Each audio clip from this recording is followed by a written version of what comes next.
Hey, it's Jim, and this is level 3 of the CFA program, the private markets pathway, and the learning module on working with the wealthy. I want you to imagine how cool it would be if you were the primary wealth manager for the Walton family. Think about its history. Long, long time ago, Sam Walton opened up a little department store somewhere in Arkansas. And over the years, worked super hard and was a tremendous visionary, along with family members. And it grew into this gigantic company that we all know and love, Walmart.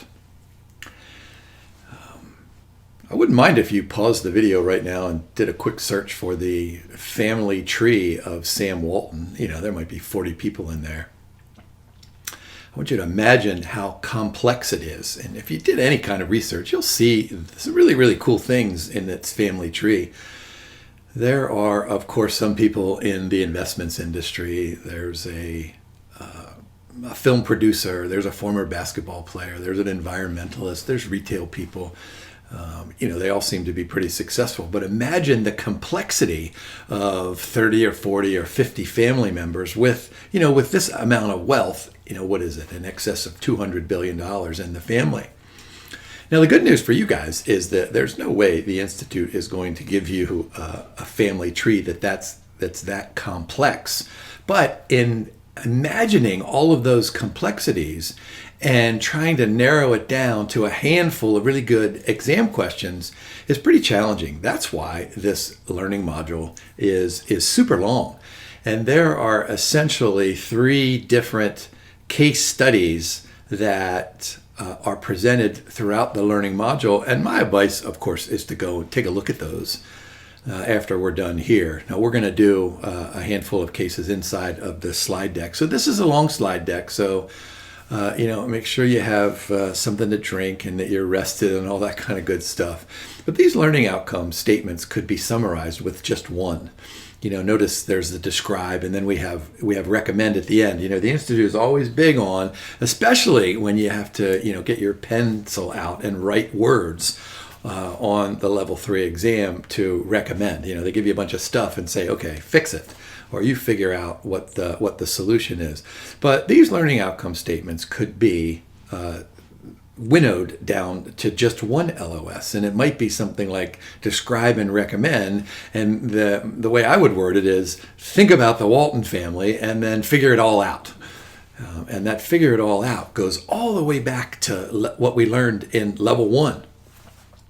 Imagine some of those first lessons where we talked about willingness and ability to take risk. Think about what that means in the Walton family. I guess if you have multi billions of dollars, you're always tempted to say that's a high ability to take risk. And of course, probably is.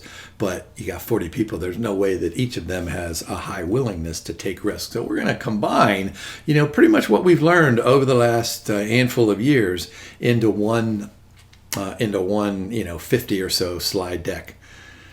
I think you guys know by now, and I normally say this at the beginning of the recordings, that the first paragraph or 2 is pretty much kind of a summary of where we are in our life.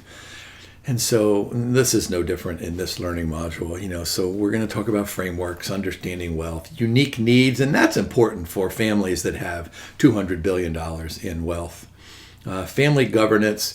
Let's go back to what we learned in level 1 with corporate governance. And, you've got the board of directors and what's the optimal number of board members. And, if you look at board composition for publicly held corporations, some have relatively small.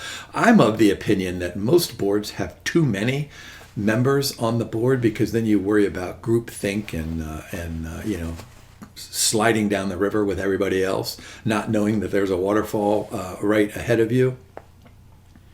But with family governance, it's kind of hard to decide how many people are on, some kind of a family board because, people are born, they grow up and they're responsible, and they probably have a legitimate claim to have a say or at least a seat. One of the things that I think is interesting about this learning module is there's an emphasis between kind of short-term focus and long-term focus. And so I say that to you to give you a warning about potential exam questions. Imagine a couple of family members who are focused on short-term, a couple of family members who are focused on long-term. How do you kind of resolve that conflict? That gets back to this LOS about recommending. And then we will talk about some social issues and some psychological issues that have some comedy element to them, at least from my perspective. So here's a summary of this kind of stuff. Key focus areas, family and human dynamics. There's that complexity that I was saying about the Walton family, lots of different personalities, client profiling and advising. Let's try to figure out who each one of these individuals might be and who they might become, because this is not something that we're going to do for 6 months. If we're the wealth managers for Sam Walton and his family, we want to do it for the rest of our lives, right? So we need to make certain that, and I think the most important 2 parts of that purple are communication and education. I've said that before. We'll talk about the distinction between, super wealthy and non-super wealthy. Family decision making. How do families make decisions? Some families get together every week and say, okay, this is where we are. What do you guys think? Some families just have one person who makes all the decision making.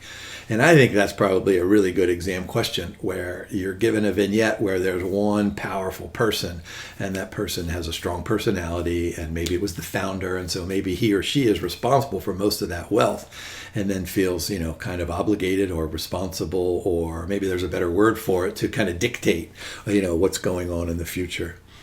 Social and psychological aspects, those are related to willingness to take risk, like I said earlier, and a couple of other things that we'll talk about. And then we need a family office. Do we want one family? Do we want multifamily? Do we want a virtual family? We have a slide on that. So here's this family operating system. How are we going to, how does this family communicate with each other? So if you look at that Walton family tree, there's no way all of those people live in the same house, and they live all over the world. So communication is important. Do we have shared norms? A lot of times when you have a father, and in this case, it's mostly a grandfather and even a great-grandfather, and Sam Walton, there's of course a layer of respect for all the hard work that he did and his vision and commitment and all that stuff. So there's probably at least some foundation for shared norms, which then creeps into the decision making within the family. So look for an exam question that sounds something like what I just described about, okay, the family members, do they think alike or do they not think alike? I'll give you a piece of advice, is if I'm writing this out as an essay answer, I would use the words and the term correlation coefficient, and I'd probably pick one. I would say something like, hey, you know what? I bet the correlation coefficient between and among these family members is pretty high. Let's say it's 0.8 because they think alike. But then I think a great exam question is to have somebody out here. Let's just say like me, like I'm Jimmy. Jimmy's over there. Maybe Jimmy has a correlation coefficient of 0 or maybe a minus 0.5, something like that. But that's just the way I would answer it. You guys may think that's silly, but if those of you have been paying attention for the last year or two, I have lots of silly thoughts. Power structures, this is what I was saying earlier. Sam Walton, he started it all, so he's the guy. But clearly, he was open-minded to input from other family members. Clear roles, the Institute loves this. This goes all the way back to the code and the professional standards. We need to make sure that you and you and you know what you're doing. And this is true. This is true throughout life. I've had this experience. I wish that all the businesses and all the organizations that I have been a part of and exposed to had clearly defined roles out there. How about some human dynamics? All right, cultural factors. A couple of things inside of the learning module refers to different countries out there. So I'm not quite sure the Institute would say, hey, there's a country way over there. What kind of stuff do they do culturally, and how would that impact? I think they would give that to you in the vignette. Hofstede's framework. I learn something almost every time I read one of these learning modules. I never heard of this dude before, but he's got a cool first name. His first name is Gert. And those of you who are James Bond fans will know that Goldfinger's name was Gert Frobe. So we have a whole slide on Gert Frobe. So think about James Bond. I always like to get James Bond into my lectures. Emotional attachment, conflicts, and transition and change. And that's probably a really, really good exam question. And we'll see this I'm going to refer you to the middle case study at the end of this learning module where we have this family and they do a bunch of stuff, and then it skips ahead a year or two and says, hey, some things have changed. And I think that's one of the things that I remember when I took the level 3 exam. This is 1,000 years ago, where there was one theme throughout a whole bunch of questions, and they said, here's this, and then this, and then this, and then all these changes. So being able to identify those changes and then to react to those changes, that's probably a good exam question. Now, what did I say earlier? And this is why I wanted you to pause the video and go look at the Sam Walton's family tree. Clearly, you're not going to get 40 or 50 people, but you might get something like this. So let's take a look at this Patel family. So we have the founding parents, and they're in their mid to late 50s. Notice that both of these, the husband and wife, they have different skill sets. And then there's a mother over here, maintains the charitable foundation. So even though Asha is 80 years old, she's still clearly, being in charge of this foundation. She's probably clearly on top of stuff mentally, and she would probably have a big influence in some of these family decision making. And so there's a handful of children there, PhD, MBA, graduate in environmental science. So, these 6 people here, they're pretty smart. They're pretty talented, and they're probably all go-getters. They probably have high willingness to take risk, et cetera, et cetera. All right, so let's try to dive into some of these potential exam questions. So what is the business ownership here? So back here, the parents, they own the majority of it, $500 million. 20% is listed in a family trust for the whoops, I went the wrong way. So the rest of this, so 20% of the 500 million. So you figure the 3 children, what's that? 20% of 500, that gets us down to 1. And so this is 33 million for each of these. And, the way these things work is that, there might be an age, and we might need to worry about some of these age limits for the children. There might be something that says, okay, you can have access to this wealth when you're 20 years old or 30 years old or 50 years old. Or if it were my children, I would say, you can have access to my wealth when you're 75. Now, the interesting thing here is that, this is Patel technology. So this is probably not a highly liquid asset. This is not cash laying around in their shed. So it's all tied up in a business, which we'll get to here in just a little bit. So they have weekly family meetings. I said this a little bit earlier. Structured decisions on businesses and personal matters. And as their wealth manager, you probably would want to sit in on one of these, or maybe not weekly, but you would want to sit in and say, let me watch and see what the dynamics, so that we can, just let me go back here quick. So we can see some of these things here, so that we can see some of these things here, so that we can see some of these things here. In my undergraduate investments class, I have my students create a fictional client, and I say, you need to become financially intimate with this client. I mean, after all, you're making up all these details. So you need to know a lot about them. And so what I mean by that is that they probably need to know about this much. But when you're dealing with a family that has $500 million in total assets, you don't need to know them this much. You need to know them. Can you guys see my hands way out there? I'm not saying you want to become their best friend, but you want to have a tremendous relationship, give and take, et cetera, et cetera. All right, so the parents, they make major business decisions, so that makes a lot of sense, and input from some of the others. How are we going to analyze this? So this goes back to one of those. I know we're in this, kind of first LOS, but let me go all the way back here just quickly. So this is kind of the question where, hey, let's go ahead. We know a little bit about these people. Let's recommend something. I don't mean to go through these fairly quickly. I don't want you to get vertigo. All right, so they create a unique operating system impacting their wealth management, complementary roles of the 2 people, but then there are supporting roles. And of course, those of you who have children, which is probably children of adult age, which, how old are you guys? 25, 30? So you probably don't have 30-year-old children that are responsible. Hopefully some of you do. But, as your children get older, you're going to want them, if they want, you're going to want them to be a part of all this kind of stuff.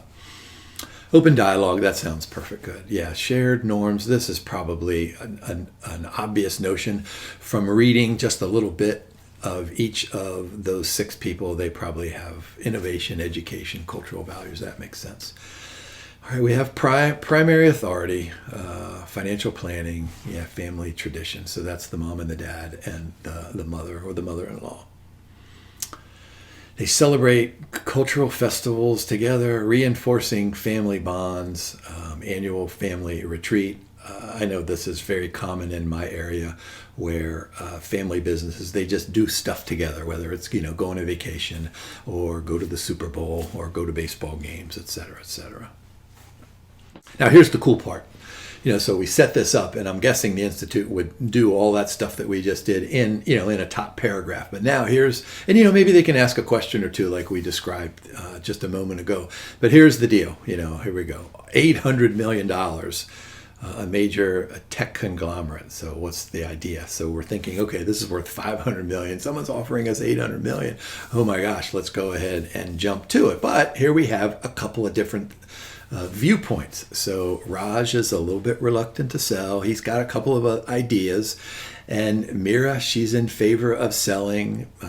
Look at the middle one there, risk mitigation. So, when you run a business, you have all different kinds of risk. Primarily, you have operating risk. You guys know this, variability in revenues versus expenses. You don't have to worry about all that stuff anymore.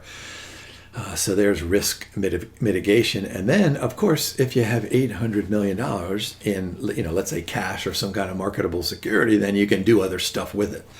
And that other stuff probably includes, you think about this, if Mira is influential enough to convince Raj and the rest of the family, let's go ahead and sell, well, then there's probably some other investments. These 5 people are probably not going to just sit on the beach and drink, whatever it is that they want to drink on the beach for the rest of their lives. They're probably going to do other stuff. And so part of that $800 million could be used to finance, other positive net present value business propositions.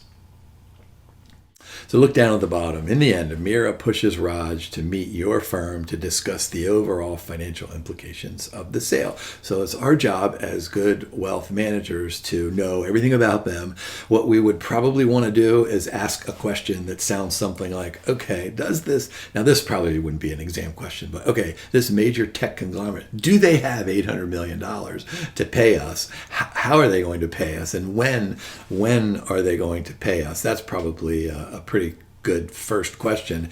And then the next question would be, all right, what's the tax liability? And remember, as we've gone through these pathways, I say this regularly, the Institute, they don't really require us to be tax experts, but we need to figure out what that potential and most likely tax liability is here, plus all the other stuff that we've been learning about in the program. Now, of course, there's this fiber scale. Let me go ahead and skip ahead real quickly. So fiber, down the left-hand side. What this tells us is that, what have we been learning since the very beginning of level 1? Maximize shareholder wealth, et cetera, but socio-emotional wealth means that, okay, if we get this $800 million, then that's a good thing, right? It's a reward, it's compensation for all the hard work that the parents have done over the years, but there might be other stuff that we want to do with this. There's the society, right? The social, and then the emotional component of wealth. That's why, there's psychology written all over this learning module. So what is fiber? And I'm not quite sure the great exam questions would be, hey, here's something, tell me what its characteristic. Is it the F, is it the I, or the B, or whatever it is? But this is one of the cool ways to remember this stuff with using the word fiber. So family control, identification, this goes back to the role playing and the identified specific roles, social ties, emotional attachment, and renewal of family bonds. Of course, ideally then, if we're selling our technology firm, do any of our family members want to continue working for it? Didn't sound like it in the little that we know about it. But look for a sentence in the vignette where the Institute says, one of the children would like to continue working for the company. So down the middle column, there are some descriptions in there, and those are pretty obvious notions. But then I think the questions are probably going to show up over on that right-hand side. So Raj, primary authority, we talked about that. Role in product development, weekly family meetings, focused on preparing his children to take over the business. This is what I was saying earlier. So here's this Hofstede's framework for cultural dimensions. What did I tell you to think about? Gert Frobe. Did you guys look a picture up of Goldfinger? What an awesome James Bond movie that is. All right, so this goes back to 1980. And by the way, this Hofstede dude he was a management guy. And so this comes out of trying to figure out, group dynamics. Here we're calling them human dynamics, but in management, looking in a corporation, in a business, what are the group dynamics? Who is in power? So the power distance index, you have let's suppose you have a powerful person and then you have let's say a non-powerful person way down here. What's the distance between those two people? Do those less important people, do they have any say in the course of life? Individualism versus collectivism. This refers to what I was saying earlier about, I am of the personal opinion that U.S. corporate boards have too many people because you have this collectivist idea. And if there's one or two stronger people inside of that group, and they may be able to move the group ahead, and so then they can say, oh, look, there's 14 people that agree with us, but they may not agree. So individualism versus collectivism. Masculinity and femininity. I don't think the Institute would get into, gender roles and the importance of that. However, I think it's a reasonable question to say, there's probably a difference between how masculinity and femininity may approach this kind of a decision. Maybe it has everything to do with what the founding husband has one thought, and here the founding mother, the founding wife has a different thought. If I were asking questions, I love this one here, the uncertainty avoidance index. This is the willingness to take risk that we've learned about in the program. I said this earlier, long-term versus short-term. So it seems to me like a great exam question would be, you have some family members focused on short-term for whatever the reason, maybe they're good reasons, and then some focused on long-term. But of course, as good wealth managers, we need to take a step back and say, okay, short-term, what does that mean? Let's define short-term. What do you want out of that short-term? And how does it impact our long-term goals? So we'll talk a little bit more about that as we go along. But remember, whenever you do something, make a short-term decision, you can't just make it in a vacuum. You've got to say, how does this affect what we're trying to do with our children and grandchildren and great-grandchildren? And then indulgence versus restraint. Remember when we spent a lot of time on behavioral economics and behavioral finance and the psychological nature of decision making. We have this thing like illusion of control and impetuousness. Not quite sure that's a standard term in behavioral finance, but indulgence, are we going to trade every day? Are we going to go ahead and say, let's sell this for $800 million so that I can do this and this and this? Yeah, so we got to be concerned about that. So here are some good applications to this Hofstede's framework. So power distance index, so primary authority reflecting a higher PDI where that hierarchy is accepted. And so I'm guessing here that in this kind of a framework, the Institute is thinking that since there's that primary authority and we have the support down here, and maybe that primary authority is well established and the supporting is well established as well. So higher PDI, you could probably make the case that this is, maybe moderate.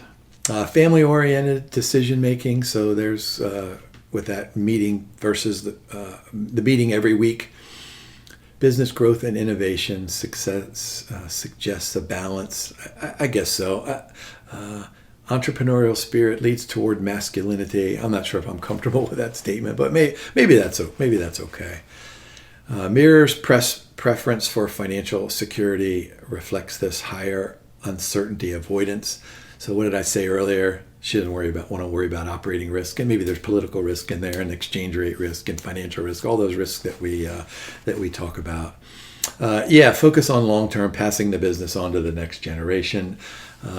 Balance, focus on discipline, strategic goals. So that makes sense. So let's go ahead and continue this conversation on behavioral issues. So here we have, rational behavior. Here's behavioral economics, and then here's neoclassical economics, and then some kind of challenges and applications, and then we'll finish this up here. Whoops, I didn't mean to go that far ahead. So where was I here? All right, so let's go back to Harry Markowitz and William Sharpe and all those dudes from the 50s and 60s and 70s that came up with this idea of efficient markets hypothesis, and markets are dominated by rational investors. Remember, a rational investor doesn't have any biases. A rational investor perfectly processes information and then makes decisions. And rational investors, they all kind of end up at the same place. Our goal back in corporate finance, maximize shareholder wealth. That makes perfect sense. But here in the wealth management kind of a framework or arena, what we're trying to do is maximize end of period wealth based on a whole bunch of constraints. Like the Walton family, they probably have a million different constraints. Our Raj family here probably has way fewer constraints, but we got to figure this out. What does that mean? Maximize end of period wealth. We need to define those periods. There might be a period where the two parents want to retire. The next period might be when the children want to take over, et cetera, et cetera.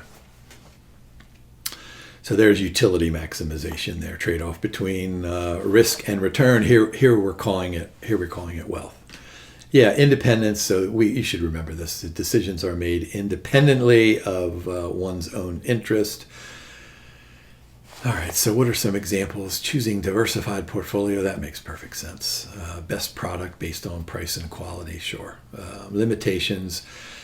Perfect information. Of course, we don't have perfect information. And these rational investors, they're not going to process this perfect information, which they don't have. So they're not going to process this imperfect information in the same manner. So that's a huge limitation on rationality. And then, up here, cognitive limits. As much as I would like to say that I know what I'm talking about, some days I wake up and I say, gosh, do I know anything about the way the world operates? So then at some point in the 1980s, we came up with this, at least in the discipline of finance, we kind of reached over from behavioral economics and then reached way back into psychology and said, what, how do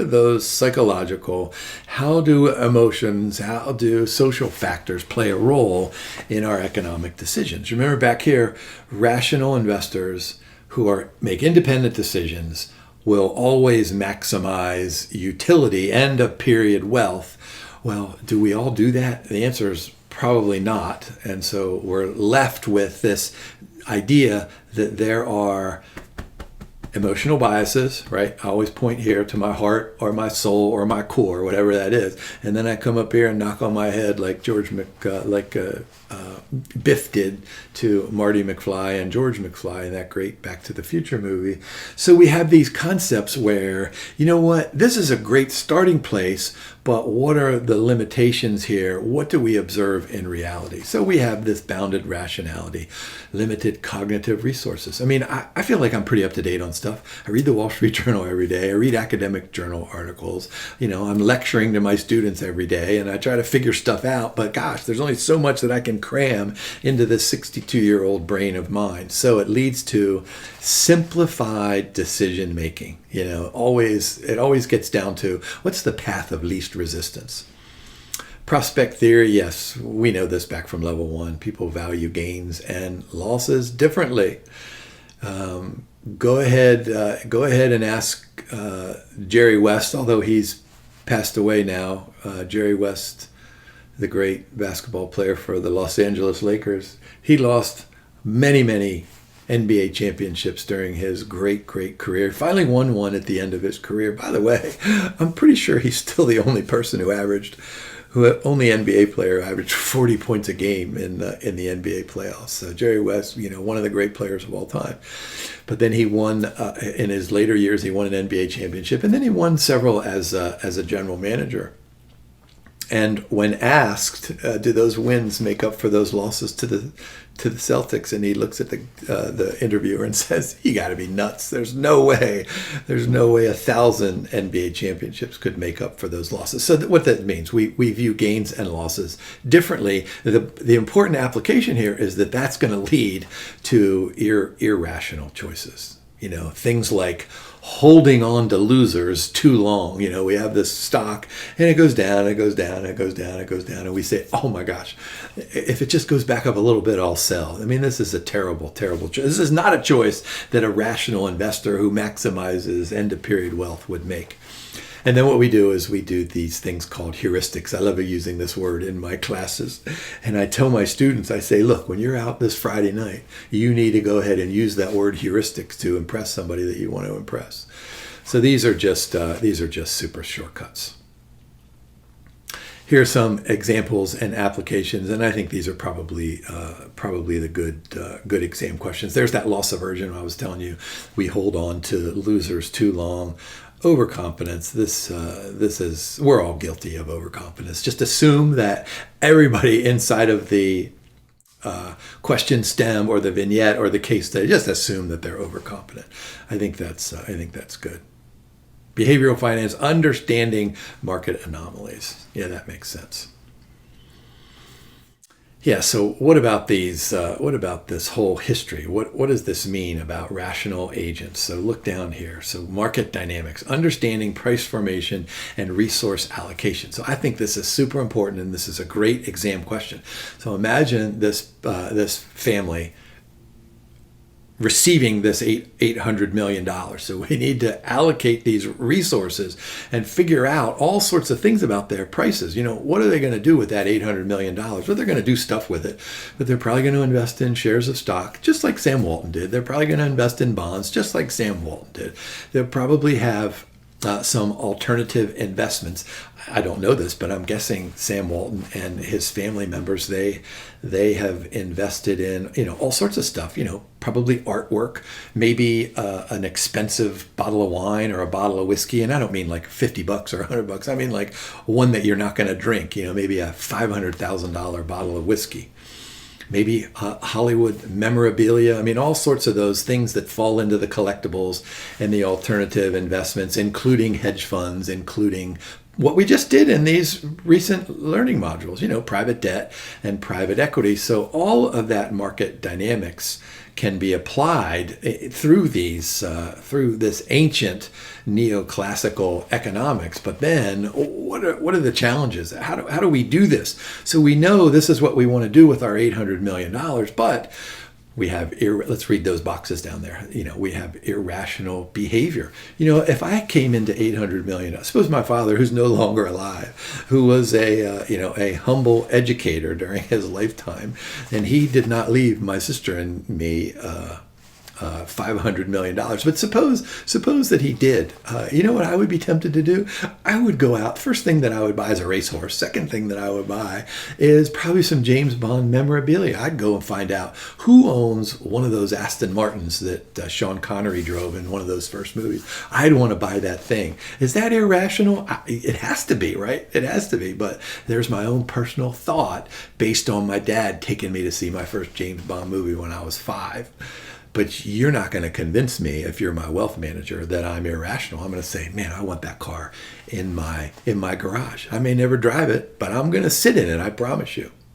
And who knows what kind of an internal rate of return I'm going to get on that. But I have my own personal, unique internal rate of return that's unexplainable to anybody, including my wife and the rest of my family. And they could all say to me, you know what, Jim, you're nuts. And I would say, I'm nuts, but I'm as cool as Sean Connery used to be. Yeah, look at that middle one. People do not always seek to maximize utility. So what this does is this goes back to that short versus long term. So make sure that you're very sensitive to the link between, anchoring here. And there are a couple of other examples there, anchoring. That's what I was saying. If the stock price just goes up a little bit, if it goes up to $90, I'm going to go ahead and sell. Anchoring, that doesn't make any sense. I mean, anchoring is about the most irrational thought that you can have. And then psychological factors over here, disposition effect. That's something related to what I was saying about selling, about not selling.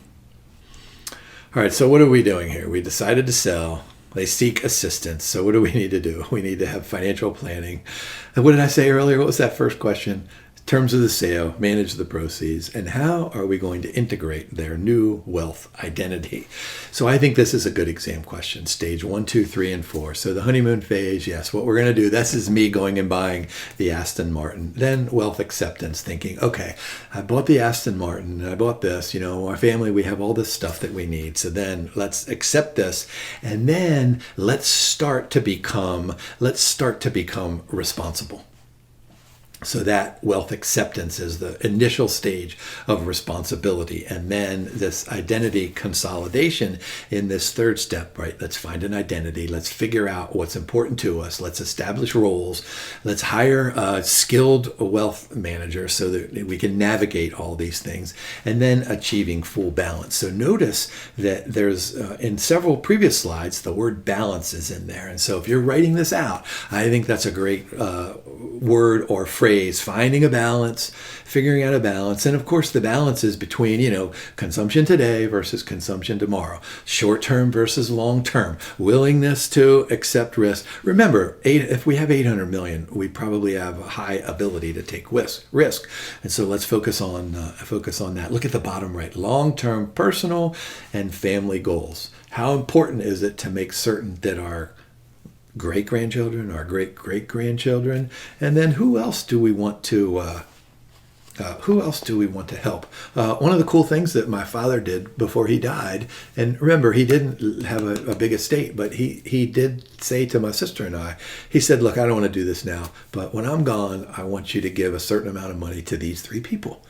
And so that was something that he wanted to do, and it was a great act. And so that combined his final goal, maximize end of period wealth, with meeting all the family and friends' needs. So don't forget about friends and donations and philanthropy and all those kind of good things.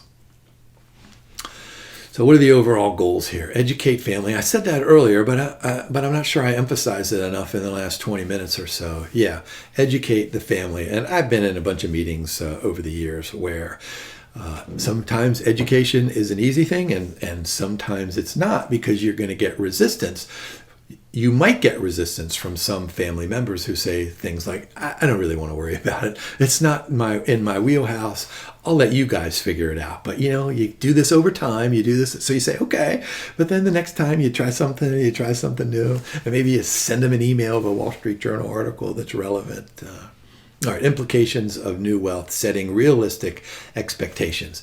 I'm of the opinion, being a good sports fan, and this is not anything that could happen here in the United States because it sounds like communism, but, I'm of the opinion that when these young men and women sign professional sports contracts, that somebody should say, okay, we're taking some amount, 10%, 20%, and we're going to put it over there, and you can have it when you're 40.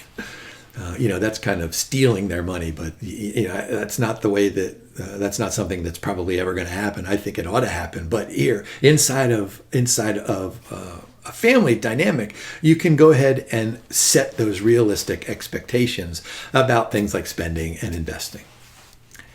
In-depth financial education. All right, comprehensive wealth plan. And so think about what we learned that very first day of level 1, where we said something like, all right, the focus over the next 3 levels is going to be the policy statement. Crafting a policy statement that is, the kind of the document that outlines the relationship between and among everybody involved. Well, now this thing has to be way more detailed than what we did back in level 1. Comprehensive wealth plan, which means a comprehensive wealth plan. So we need to know things like insurance planning, estate planning, risk management planning, all that stuff gets thrown into that. I can't imagine that the Institute would give you a multiple choice question that says A, billionaires, B, centimillionaires, and C, decamillionaires. But, there you go. You want to remember those numbers, that's fine. I can't imagine they would ask you to identify Generation X. I was born in 1961, but I don't think of myself as a baby boomer. What I want you to do now is pause this recording and go to the end of the learning module and read the final 2 cases on Edgar Corrigan. And do that right now, and I'll see you on the other side. Welcome back to the other side. For those of you who read the Corrigan case, you'll know that Edgar was in his mid-50s and inherited his father's oil business and then sold it recently for $100 million and is living off of the dividends, which gives him $3 or $4 million a year. 2 children. He insisted that they go to elite private colleges. The son is struggling to find a job. The daughter just graduated, but they struggled in college because of the negative connotations of the oil and gas industry. And then you move on to the second part of the vignette, and we're told that the wealth advisor is interested in trying to figure out what kind of an office to set up. So think about those 2 things there. I said this earlier to make sure you're aware of different kinds of changes. And so the next couple of slides really is a reference to that Corrigan family. And this is the inheritor's dilemma. So this is a really good case. It's a really good example in which Edgar and his children, they did almost nothing to get this wealth. So they have this, kind of sense. What is the sense about how they acquired that wealth? All right, lack of intimacy and contact. Yeah, so what happened was that the parents insisted that the 2 children go to elite private universities. Maybe they didn't want to go to a private university. Maybe they wanted to go to a public university. Maybe they wanted to go to a school that had a big football team or a basketball team. So lack of intimacy, exert control over their children's lives, limiting their independence. This is, not unique at all, but it seems like it's a common characteristic of those that inherit their wealth. Isolation and distrust. The 2 kids experienced both of these things during their university years. Now, the Institute, in describing this, seems to blame it on, the oil and gas industry, and that's where the family wealth comes from, rather than inheritor's dilemma. But there's a sentence in there that says that, they're not quite sure if they're comfortable with this wealth. Anxiety and fear. The older son was struggling to find a job, was not hired to work in the business after it was sold. So there's all sorts of this uncertainty, confusion. Yeah, difficulty in career direction can result from relying on inherited wealth.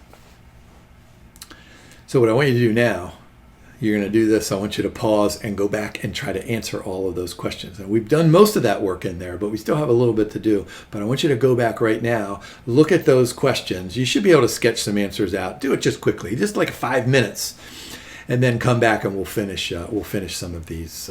We'll finish some of those questions up. All right. So profiling private clients. Yeah. So understanding client needs. Financial goals, risk tolerance, personal values. I mean, this is identical to what we talked about. Level 1, level 2, level 3. How do we do this? We're going to go and visit with the family. We're going to attend some of these family meetings. We can do surveys. We can do questionnaires. I'm of the opinion that these are, a little bit too impersonal. But what they do is they give you, kind of an initial sense.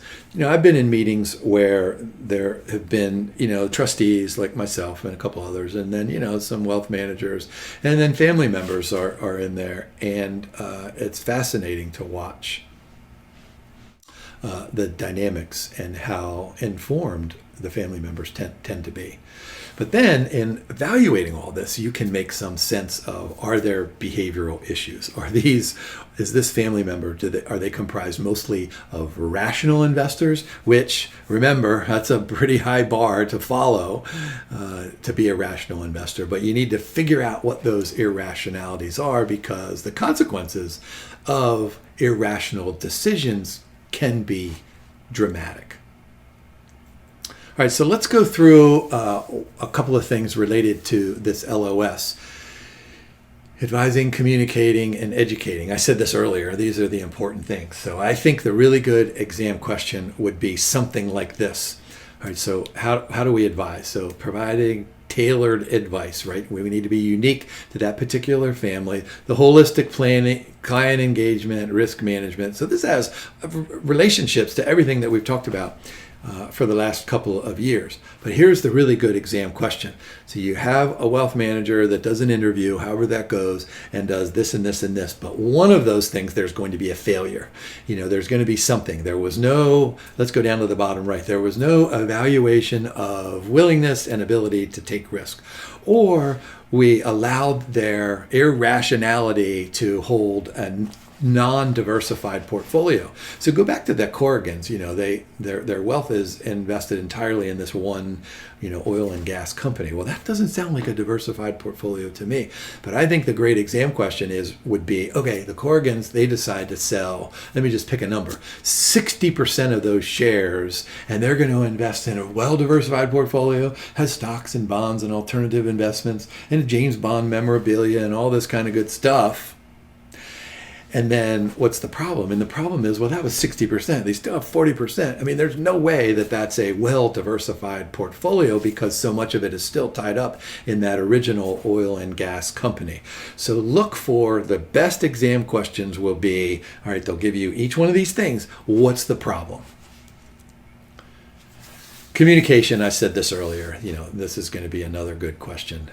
Reflective listening. Oh my gosh, this is so important. I've watched wealth managers do this in meetings over the years, where some of them, they just like to talk. They'll say, oh yeah, well, we do this and this and this, and give us a high five, aren't we so great? But the best ones are the ones that will ask questions. And so reflective listening means, well, actively listening. I'm not sure exactly how the Institute would word that on the exam, but the way I would do it, I would say something like, hey, after listening to the family, the wealth manager asks these 3 questions, 3 really, really good questions. Of course, this is effective communications. Theming, I think this is interesting. What is the idea behind the family dynamics and the goals, right? Long-term goals. I've said this earlier. I'm not too keen on short-term goals, although there are some short-term goals that are, that are important, but long-term should take precedence. But theming, so go back to that Corrigan example. The wealth manager gave them a list of index cards and said which one's the most important, and of like 20 or 25 cards, all 3 or 4 of them picked the word courage, so there's kind of a theme. So be able to identify a theme inside of that vignette. Yeah, building trust. this is super important. You're not going to build that trust in the first meeting or the third meeting or whatever it is over the first or second year. But remember what we learned back in the Code of Ethics and all the professional standards, that you do everything for the client. Client comes first, and you can communicate that. You can say things like, all right, this is what I've heard from you. These are the important things.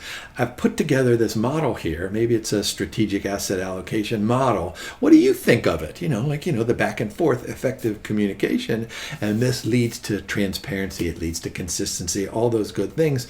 So it's easy for the family to say something like, all right, I like this. The James Bond Aston Martin, where did that come from? Why did you put that in there? And you could say, oh, well, I watched one of Jim's videos and I thought that would be a good idea.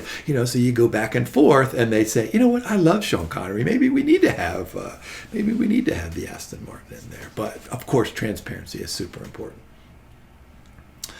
Yeah, customized communications. I do know this, that the family, when they have a question, they're not going to want to say, let's sit down and type an email to Jim and see when he responds. Maybe I'm at the beach, maybe I'm fishing, maybe I'm out of the golf course. You probably want access to your phone, however it is, but just make sure that everybody knows what it is. Hey, you know what?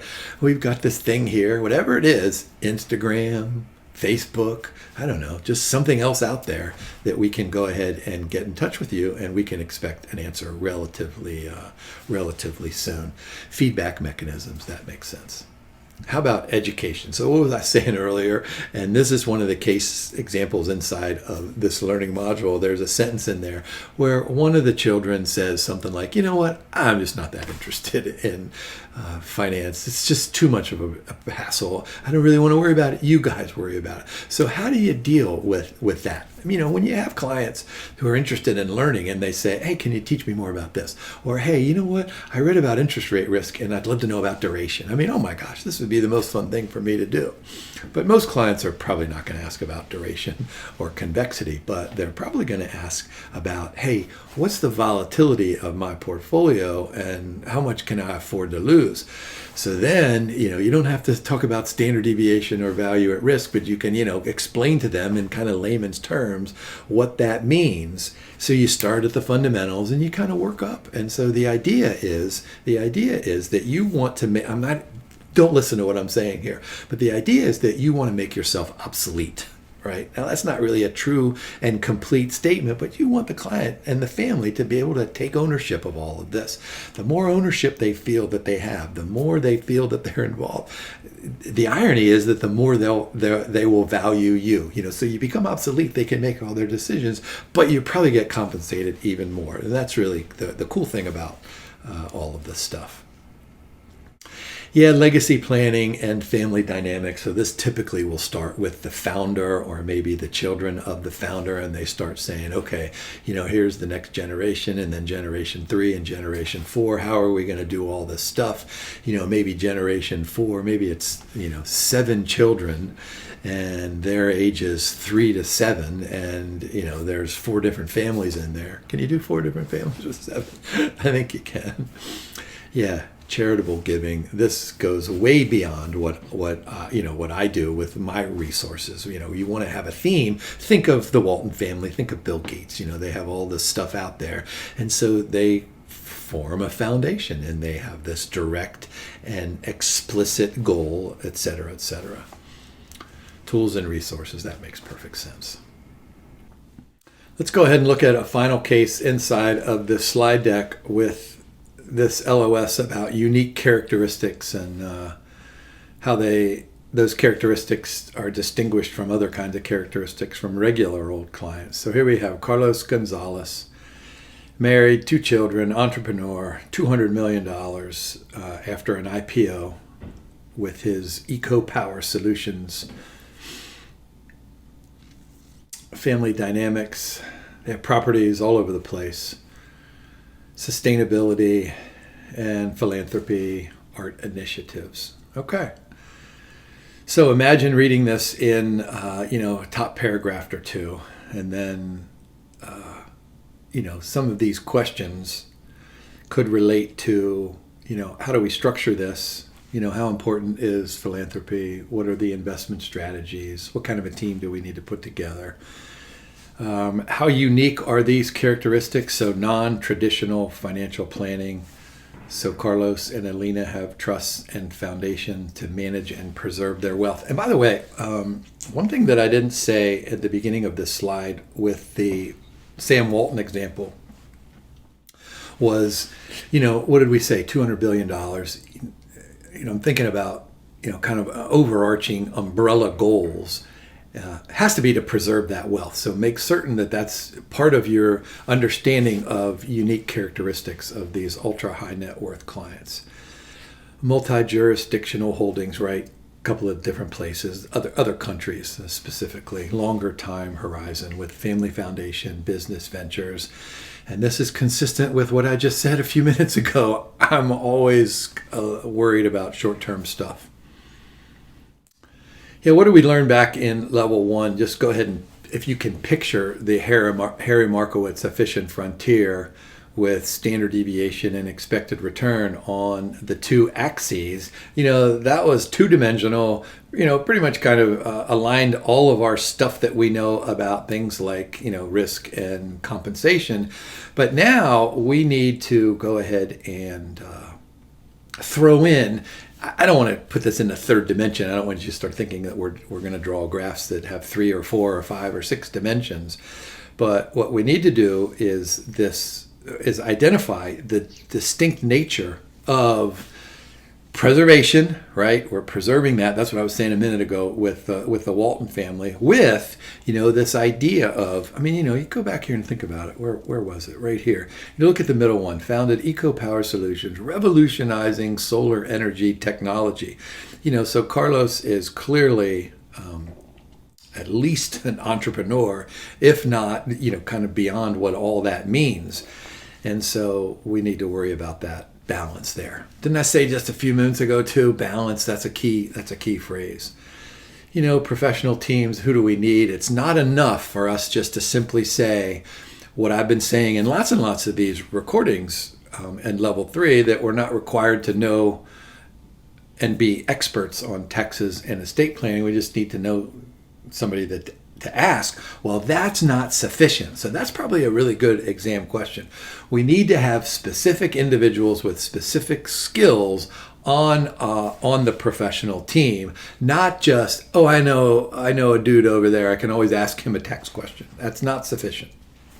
All right, how about expectations of these clients? And so there's a couple of slides here. So what do we want? Collaboration. Of course, this goes back to communication.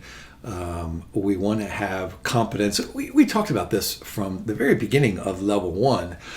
Somewhere inside of those professional standards, there was the one that said something like, we ought to know what we're talking about. And so that's really just all that's happening here. But we're going to have more opportunities with these ultra high net worth clients to prove our competence. Confidentiality, that pretty much goes without saying, right? Creativity. I've said this many times before, that crafting a policy statement, and we'll talk a little bit about a family contract here in just a little bit, but crafting a policy statement is some great combination of science and art. You got to know the science. You need to know about convexity. You need to know about value at risk. You need to know about volatility and diversification benefits, right? All of the quantitative methods that we learn. Gosh, do I even need to throw out something like regression analysis or time series analysis? We need to put all that in there, but to be able to present it in an artistic framework and be creative. So this combination of science and art, to be able to identify these opportunities for the clients. And that's why that creativity is there. Yeah, empathy. Of course, we need to appreciate their values and beliefs and attitudes. Hey, if I come to you and I say, look, no matter what you say, I want that James Bond Aston Martin. Well, you can scratch your head and you can say, Jim, you're nuts, but you're not going to tell me that. You're going to try to find out ways while that's a good investment. Yeah, of course. If I had that car 50 years from now, my children, my great-grandchildren, however that works, maybe they could sell it for $1 billion. And then, of course, there's this idea, and this goes back to level 1 stuff and the code and the professional standards objectivity, right? Now, that last question on the Corrigan family has to do with figuring out these family offices. So we need to make certain that we identify a family office. We need to define a family office. And here's some ideas about why we do all this stuff. Integrated management economies. That makes perfect sense. How do we do this? So the holistic approach, that brings in the specter of that socio-emotional wealth that we talked about a little bit ago. Personal attention. Of course, this is way more financially intimate than what we have with just regular old clients. Yeah, active participation, evolving. That makes a lot of sense, right? All right, so family models. This is not a great question from my perspective, but there are 1 or 2 in that Corrigan and a couple of others throughout the learning module. So I would make sure I could answer a multiple choice question or be able to identify which one of these models down that left-hand column is appropriate. Multifamily, you should always think of economies of scale. The embedded, that has everything to do with working with the family business. So you got the family business here, and then you have the wealth management here, and so you kind of merge those. Let's call those embedded. And then the virtual one, this is for people who live all over the world, cost-effective, flexible, scalable. And then single family, highly personalized. But that makes sense. And let me go back here real quick. Highly personalized, that's true for all of those there. All right, principles of good family governance. Let's just go ahead and review these. Competence, objectivity, collaboration, integrity, professional. Yeah, right. So what do these mean? So if you look down that middle column, this is kind of a definition. I'm guessing those are not really the great exam questions defining collaboration. However, on that right-hand column, those are the applications of those definitions. So those are the really good questions over there. So once again, I'm going to say, look for a couple of sentences in the case study or in the vignette where the wealth manager fails in one of these. So there could be a sentence that says, "Oh yeah, here's Jim. He's the wealth manager. He's really, really smart. Well-informed, qualified. He comes with great references. Yeah. He's always made rational decisions, and then he is transparent. He never lies." And then there's a sentence in there that says, "You know what? Jim's pretty stubborn." And maybe that's enough to give you a signal that maybe I don't collaborate. Maybe I don't like some of the family members. Maybe one of the family members was an old girlfriend of mine. We don't get along. Or it was a competitor in a basketball game, and that team beat my team, and I don't like that person. There'll be something in there where there's a signal that one of these things is a failure. So failure on that left-hand column. Apply that over there on the right-hand column. So what kind of stuff can we arrange to make certain that the family governance structure is solid and efficient and effective? So the Institute calls these things structures. So a mission statement, family council, advisory board, family foundation, family constitution. So what all this means is that what we're doing is we're saying, okay, let's go back to what were the families that we had, the Walton family. 200 some billion dollars. The Patels, what did they have? 800 million when they sold their business. And then the other guy who had his oil company, what was that? $100 million. So think about this. We need support. It really is a lot of pressure on Sam Walton, on Raj Patel, on Corrigan, to deal with all this stuff. So as good wealth managers, we want to encourage, we want to recommend, we want the entire investment community and their family support, and maybe their friends as well, to say, all right, look, you're going to run into lots and lots of stuff. If we have a mission statement, if we have council, if we have advisory board, advisory board, these are smart people. Of course, they're going to be family members, but then we can have some people over here that we know from softball, or we can ask people over here that we know from fishing, or whatever it is, So all these things support family governance. So this is what I was saying earlier about the policy statement. So we have this family constitution, a formal agreement, principles, values, and guidelines. So I think the really good exam question will be, hey, here's a family constitution. This is what do we like about it? What don't we like about it? So there'll be something in there that is an omission, and you'll have to identify the omission. I think that's the easiest question and the most obvious question here. So take a look at the outline of a family constitution. And if you had to come up with one of these things, you would come up with this same kind of a chronology. The mission statement, the structures, so think about the family tree of the one example that we had in here and the family tree for the Waltons. What are those business policies? And then in the orange over there, that's pretty much the policy statement that we have talked about back since level 1. Then succession planning, then are we going to give? What's that governance structure, education, code of conduct, and then review. Remember, this would be a great question to have the Institute say something like, okay, here's this. We did the mission, we did the family business, we did the policy statement, we did this, and then what's the failure? And then, oh my gosh, we need something down there for, hey, what happens if so-and-so gets divorced? What happens if this person passes away? What happens if we marry into this other family? What happens if we have these life-changing and dramatic issues that present? Well, let's go to the family constitution. What does it say? It says right here, paragraph 42, it says, hey, you know what?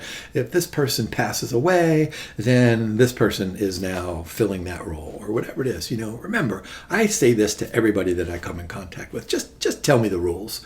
I don't want to be surprised. Tell me what the rules are before the game starts so that I know and can adjust, so that at the end of the game, I'm not surprised. Whenever I go somewhere and they say, well, we'll have to put you on hold, or hold on a second, I'll just say, can you give me an idea how long it's going to take? Because I don't want to be sitting there for 27 hours. If it's going to be 27 hours, tell me it's going to be 27 hours, and then I can use those 27 hours pretty effectively. All right, how do we develop this family constitution? So let me just go back here quickly. So, here's the kind of chronology or the steps. How do we do this? We interview, we communicate, we have a memo, and then we say, here's the stuff that we've come up with. What do you guys think about this? Draft the constitution, and so we write all this, and then we adopt it. How about attitudes towards money? This is probably a good multiple choice question where we have these unconscious biases.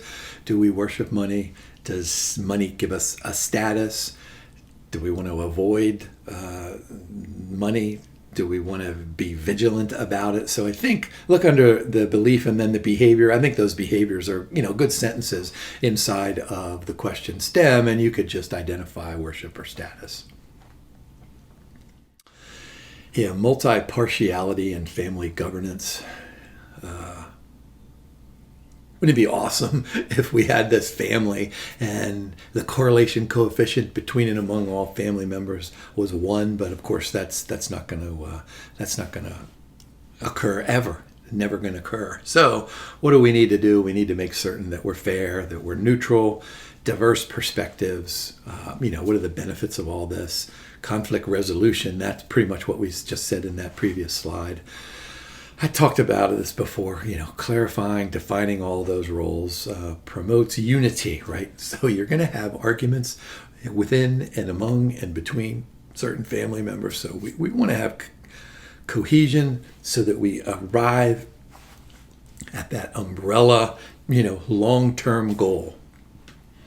So how do we do this? Assessment, communication, drafting, feedback, adherence, and review. These are steps that you've seen multiple times before. So that takes us through these learning outcome statements, super long learning module. So I want you to go and finish up what you need to finish up with the Corrigan family in the final 2 vignettes at the end of the learning module. Then go back and do the first one. So thanks for watching. Have a great day. Good luck studying.